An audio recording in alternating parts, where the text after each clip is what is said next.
So Devara two ఈ still going strong. Koratala Shiva గారిని చాలా మంది ప్రొడ్యూసర్స్ దేవరా హిట్ అయిన తర్వాత మళ్ళీ సంపాదించడం జరిగిందంట. మీరు ఈ మధ్యలో ఏదైనా సినిమా చేయండి అని చెప్పేసి వాళ్ళు అడ్వాన్స్ ఇవ్వడానికి ట్రై చేస్తే కొరటాల శివ గారు చాలా సీరియస్ గా, లేదు నేను ఇదే సినిమా చేస్తా, డెడికేటెడ్ గా దేవరా టూ కంప్లీట్ చేసిన తర్వాతనే వేరే సినిమాకైనా వెళ్ళిపోతా అన్నారు. బై వేరే సినిమా చేసినండి ప్లీజ్, నాకు అట్లుంది. బట్ అదొకటి అనుకున్నా. ప్రస్తుతానికి అయితే మాత్రం దేవరా ఈ ఇయర్ షూట్ స్టార్ట్ కావడానికి సిచ్యువేషన్స్ చాలా గట్టిగా ఉన్నాయి. They are planning for second half of like end of 2025 to start the shoot. ఈ నెలలో మన ఎన్టీఆర్ గారు షూట్ కంప్లీట్ చేసిన తర్వాత ఆయన పార్ట్ చాలా తొందరగా కంప్లీట్ చేద్దామని ప్లాన్ చేస్తున్నారు. వార్ 2 లో ఒక్క సాంగ్ మినహా మిగతా అంతా మాక్సిమం అంత వర్క్ అయిపోయింది అన్నట్టు. ఒక సాంగ్ మిగిలింది, అదే హృతిక్ రోషన్ అండ్ ఎన్టీఆర్ మధ్యలో జరిగే సాంగ్. అది అయిపోయిన తర్వాత is totally free on that. NTR ని టోటల్ ఫోకస్ పెట్టేసి దాని పార్ట్ కంప్లీట్ చేసిన తర్వాత second half of technically fourth quarter of 2025 లో దేవరా షూట్ అయితే స్టార్ట్ అవుతుందంట. They are planning for 2026 end or 2026 end కాదు కానీ 2027 లో సినిమా రిలీజ్ చేద్దాం ప్లాన్ చేస్తున్నారు. సో ఈ ఇయర్ లో వార్ 2, నెక్స్ట్ ఇయర్ లో ఎన్టీఆర్ నీళ్ళు, అండ్ దాని తర్వాత 2027 లో దేవరా 2 వస్తుందని చెప్పేసి ఉన్నాను అనమాట. దేవరా 2 రావాలా బ్రో? అది వెరీ ఆనెస్ట్. ఇప్పుడు నన్ను తిట్టుకుంటారు, బూతులు వేసుకుంటారు కానీ ఎన్టీఆర్ నీళ్ళు War 2, NTR Nelson 2027 plan lock చేశారు. అదే ప్లాన్ అవుతుంది. అది ఇంత మంచి లైనప్ లో దేవరా 2 అవసరం బ్రో? అంటే లైక్ నీకు నచ్చలేదు, ఇంకెవరికి నచ్చలేదు అని దేవరా 1 అనేది కమర్షియల్ సక్సెస్ కదా. ఏమో బ్రో, నాకు అసలు ఏ రకంగా ఇది గొప్ప సినిమా అనిపించలే. కొరటాల శివ మీద నాకు ఆశ్చర్య తర్వాత అయినా కానీ అరే ఒక్క సినిమాతో పోయిందిలే, ఇంకా చాలా రూమర్స్ జరిగింది దాని చుట్టంతా, వీళ్ళు జైలు పెట్టరు వాళ్ళు కాలు పెట్టరు అని చెప్పేసి అన్నారు. కానీ కొరటాల అనుకున్నా, దేవరా తోటి టోటల్ లేదు. కొరటాల గాను ఇంకా నా సినిమా చేయాలనే ఫీలింగ్ ఉంది. No excitement, no hope, nothing. అయ్యే తీయవడాన నాకు సంబంధం లేదు. దేవరా కథ ఏందో నాకు వద్దు. అది నీ సముద్రాల్లో అస్థి పంజరాలు పెట్టుకో, చిలక పంజరాలు పెట్టుకో, ఏమైనా పెట్టుకో, నాకు వద్దు. ఆ సినిమాతో నాకు సంబంధం లేదనే ఫీలింగ్ నాకైతే మాత్రం. ఎన్టీఆర్ నెల్సన్ ఏంటి వార్ 2 ఈ మూవీ మీద కొంచెం చూద్దామన్న ఫీలింగ్ ఉంది అయితే మాత్రం. చెప్ప నీకేమంటే కొరటాల గారు నమ్మారు కదరా. ఇప్పుడు ఆయన ఏ ఫిల్మ్ అడ్వాన్స్ తీసుకోవట్లేదు అంటే ఆయన ఆ స్క్రిప్ట్ మీద చాలా కష్టపడి like he's making it better. కష్టపడి ఫస్ట్ పని చేసిన తర్వాత ఈ కష్టం మనకు అవసరం తల్లి చేస్తావు నా మీద. చాలా అనాన్సర్డ్ క్వశ్చన్స్ ఉన్నాయి. సో అవైనా ఆన్సర్ చేయాలి కదా. దాన్ని కూడా థర్డ్ పార్టీ ఏం చేస్తావు నువ్వు? దాన్ని కూడా థర్డ్ పార్టీ నూకితే అసలు బడ్జెట్ పెడతారంట అంటారు థర్డ్ పార్ట్ కి, సెకండ్ పార్ట్ కి ముఖ్యం మునుగుతా ఉంటారు. ఫస్ట్ పార్టీకి 500 వచ్చినాయి కదా మరి. వచ్చినాయి మర్చిపోయి. దాంతో పాటు ఓటీటీ కూడా బాగానే అన్నారు. బట్ అరే వాళ్ళు కొంచెం ఖర్చులో కొంచెం భలే ఆలోచిస్తారు ఎన్టీఆర్ ఆర్ట్స్ వాళ్ళు. ఈవెన్ లైక్ దేవర ప్రమోషన్స్ కూడా దే రియల్లీ ప్లేడ్.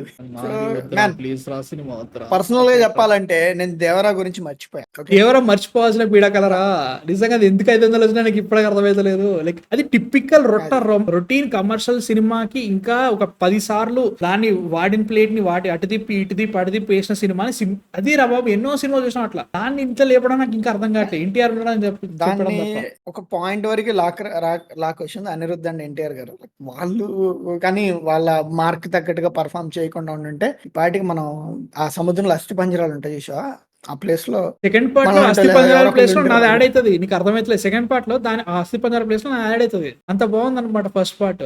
ఇంకా ఆ కథలొద్దు, ఆ ఉంగరం ఎందుకు వాడేసుకున్నారా నీళ్ళ నాకు అర్థం కావట్లేదు. అజయ్ నువ్వు పొక్కలో ఉంగరం నీకు గానుకుంది ఉంగరం వజ్రాంగం, దాన్ని దూకడం ఎందుకు? నువ్వు అస్థి పంజరాలు దూడడం ఎందుకు? మాకు తలకాయ నొప్పి పెట్టడం ఎందుకు? వచ్చినట్టు చంపి తీసుకుపోక, లేదంటే ఉన్న వాళ్ళని తీసుకోపోక, పెద్ద పెట్టాలని తీసుకొచ్చి కొండ అరేంజ్ చేస్తే అయిపోయేది కదా. మా సినిమా లేకుండా అయిపోయేది. వాడిని అన్నవాట పాపకి 5 pages ఇస్తారంటే వద్దయ్యా. ఆమె చంపి KGF కంటే దారుణంగా చంపేయండి హీరోయిన్, ఇబ్బంది లేదు. KGF కానీ ఏదో రీజన్ కోసం పెట్టారు, అవసరం లేదు. చంపేయండి first starting.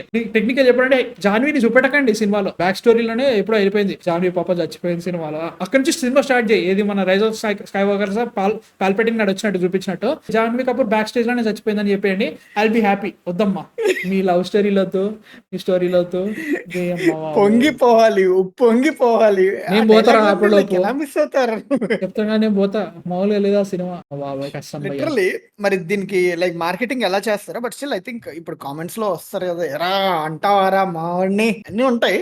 But still I think Sangam fans అంట. నువ్వు ఏదన్నా హాస్పిటల్ చూసుకో first. Like I think brain లో కాదు. వాటర్ లెవెల్ ఎక్కువైపోయినట్టుంది, సముద్రం కదా స్టోరీ, ఈతకు పోయినట్టు ఈ మధ్యలో కాదు. తంగం ఫ్యాన్స్ అంటారు ఇప్పుడు కొత్తగా. నాకు తెలిసి ఐ థింక్ అరే స్టిల్ దేవరా టు వర్కౌట్ చేయొచ్చు వాళ్ళు ఫైనాన్షియల్లీ, అంటే తీయటం అని కాదు, ఈవెన్ లైక్ ప్రాఫిట్స్ తెచ్చుకోవచ్చు వాళ్ళు. బ్రో ఎందుకంటే బ్రో నాకు ఒక మాట దేవరా చెప్పన్నా, 1 ఎలాగోలా వర్కౌట్ అయింది కదా.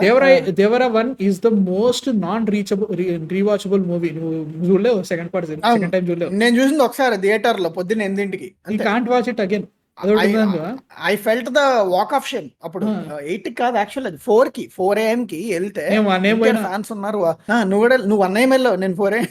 అరే సినిమా అరే హై గోల్డ్ అరే స్టాండర్డ్. అరే సినిమా స్టార్ట్ కాకముందు అసలు ఎన్టీఆర్ వాళ్ళ ఫ్యాన్స్ వల్ల రచ్ ఎట్లుండే తెలుసా ఆ టైంలో. థియేటర్ ఊగుతుంది లిటరల్ గా. సినిమా 40 minutes అనుకుంటామావా, వింటర్ ఆఫ్ సైలెన్స్ రా. అప్పుడు మధ్యలో ఏంది మన ఫియర్ సాంగ్ వచ్చింది, ఇంకోసేపు ఎగిరి సాంగ్ వచ్చింది తర్వాత మళ్ళీ సైలెంట్ అయిపోయారు. అదేంది మళ్ళీ ప్రీ ఇంటర్వెల్ దగ్గర సెకండ్ హాఫ్ అయితే షెడ్ ఎత్తేసారు, అయిపోయింది ఆల్రెడీ. అరే నిద్రపోయారా, ఇప్పుడు లేవట్లేదురా. జాన్వీ కపూర్ వస్తే నవ్వుతున్నారు, చుట్టం మళ్ళీ అయితే మాత్రం ఇట్లా చూస్తున్నారు అందరు. చుట్టం మళ్ళీకి ఎగరట్లేదు, ఇంకా ఊహించుకో. 1 AM ఫ్యాన్స్ షో అది. కాదు, నాకు గుర్తుంది, నా ముందు ఒక 3 rows ఉన్నాయి, అంటే నేను కొంచెం లేట్కి వెళ్ళాను. ఆ వాక్ ఆఫ్ షేమ్ ఉంటుంది రప్ప, అసలు నాకు జాలేసినారు ఒక్కొక్కరిని చూసి. అంటే ఇప్పుడు మనం ఎలాగో అందరూ అలాగే కదా, ఎన్నో ఆశలు పెట్టుకుని సినిమాకి వెళ్తారు. అంటే నచ్చుద్దని పొద్దున్న 4ంటికి ఊరికే హేట్ చేద్దాం వెళ్తాడు, ఎవడైనా వెళ్ళాడు కదా. ఎవడు లేకూడదు. నువ్వు ఇంకో 1 AM వెళ్ళావంటే నువ్వు ఇంకా లైక్ ఎంత ఎక్స్పెక్టేషన్ పెట్టుకుని వెళ్ళుంటావు. పాపం అసలు వాళ్ళ కుక్కల ఫేసులు నాయన, అది ఎంత సాడ్గా అంత సాడ్గా వెళ్ళారు. ఆ తర్వాత నేను మళ్ళీ దేవరా చూడలే, అదే ఒక్కసారి చూసింది Devara. I think work it out చేసారు దేవరా 2. నాకైతే మాత్రం I think it will be like Ponniyin Selvan 1 and 2. First part 500 కోట్లు కట్టి సెకండ్ పార్ట్ 300 లోపు అయిపోయింది. అంటే లైక్ ఇప్పుడు ఎన్టీఆర్ నీళ్ళు బాగా వార్ 2 బాగా ఆడిందంటే ఖచ్చితంగా స్టార్డమ్ తోటి దేవరా బాగా ఆడుతుంది. దేవరా 2 ఆడాలా, ఓపెనింగ్ అయినా అట్లీస్ట్ ఓపెనింగ్ హెల్ప్ అవుతుంది. Devara has very big opening, right? 180 కోట్ల అంత ఓపెనింగ్ వచ్చింది, 140 సంథింగ్ అయితే వచ్చింది. బట్ ఆడాలా, తీయాలా, వాళ్ళు వేసారుగా 180. First of all Koratala Shiva గారు ఇట్లాంటి సిచ్యువేషన్స్ ఉన్నప్పుడు make a small film first. Again ఒక కమర్షియల్ సినిమా అయినా కానీ లైక్ అఖిల్తో చేయండి పర్లేదు. అఖిల్కి సంథింగ్ ఇప్పుడు ఇన్ని ఫ్లాప్లలో ఇంకొక ఫ్లాప్ ప్రాబ్లమా బ్రో, అయిపోయింది అట్లా అనుకున్నా కానీ. సో అట్లా అనుకున్నా అట్లాంటి సినిమా చేయడం కాదు. ఇంకోటి ఏదో కాంబినేషన్ నిన్న మొన్న తిరిగింది అఖిల్ తో, పూరి జగన్నాథ్ అండ్ అఖిల్ ఇద్దరు కాంబినేషన్ లో గో బ్యాక్ ఇచ్చుకోవచ్చు అనమాట. అంత మంచి సినిమా అవబోతుంది పూరి జగన్నాథ్ అండ్ అఖిల్.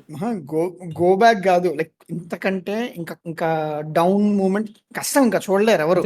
కాబట్టి ఈ లేట్ చేసినా గానీ ఐసింగ్ ఆన్ ద కేక్ అయింది. అవుతుంది అది సిచ్యువేషన్. దేవరా 2 అయితే మాత్రం అవుతుందంట, అవ్వాలా చూడాలా, చెప్తామా. నా ఫీలింగ్ అదట్లుంది. మీ థాట్స్ మీకు కామెంట్స్ లో చెప్పండి. 500 వచ్చింది అప్పుడు అనండి. 500 రావడం వల్ల సినిమా మంచిది కాదని నా ఫీలింగ్. ఇది కలెక్షన్స్ ఆర్ సంథింగ్ ఎల్స్, ఇది సంథింగ్ ఎల్స్. మీ థాట్స్ కామెంట్స్ లో చెప్పండి.